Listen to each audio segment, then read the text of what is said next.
السلام عليكم ورحمة الله وبركاته. maanta waxaan soo qaadan doonaa insha Allah afar jumladood ama afar qaybood oo aan uga hadli doono. Jumlada ugu horeysa hadaan soo qaadano waa get off me.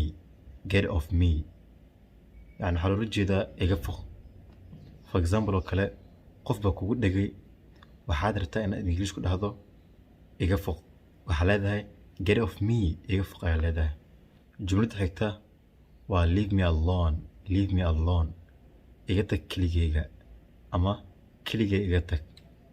Yani for example oo kale waxaan dhihi karnaa yani qof baa isdagaasheen ama qof baa ka xanaajisay ama qof baa kaa xanaajiyay aan dhahne, waxaad rabtaa inaad dhahdo iga leex ama iga tag, waxaa leedahay leave me alone. Leave me alone yani iga tag ama iga leexo. Jumlada xigta hadaan soo qaadano waa are you snoring.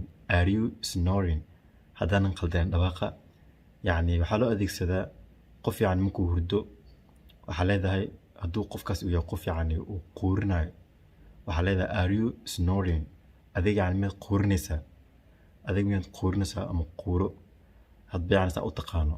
Wait for me, isug aniga. qof baa kaasii tagayo ama qof baa israacaysaan, waxaa leedahay wait for me, isug aniga. Wait for me, isug aniga.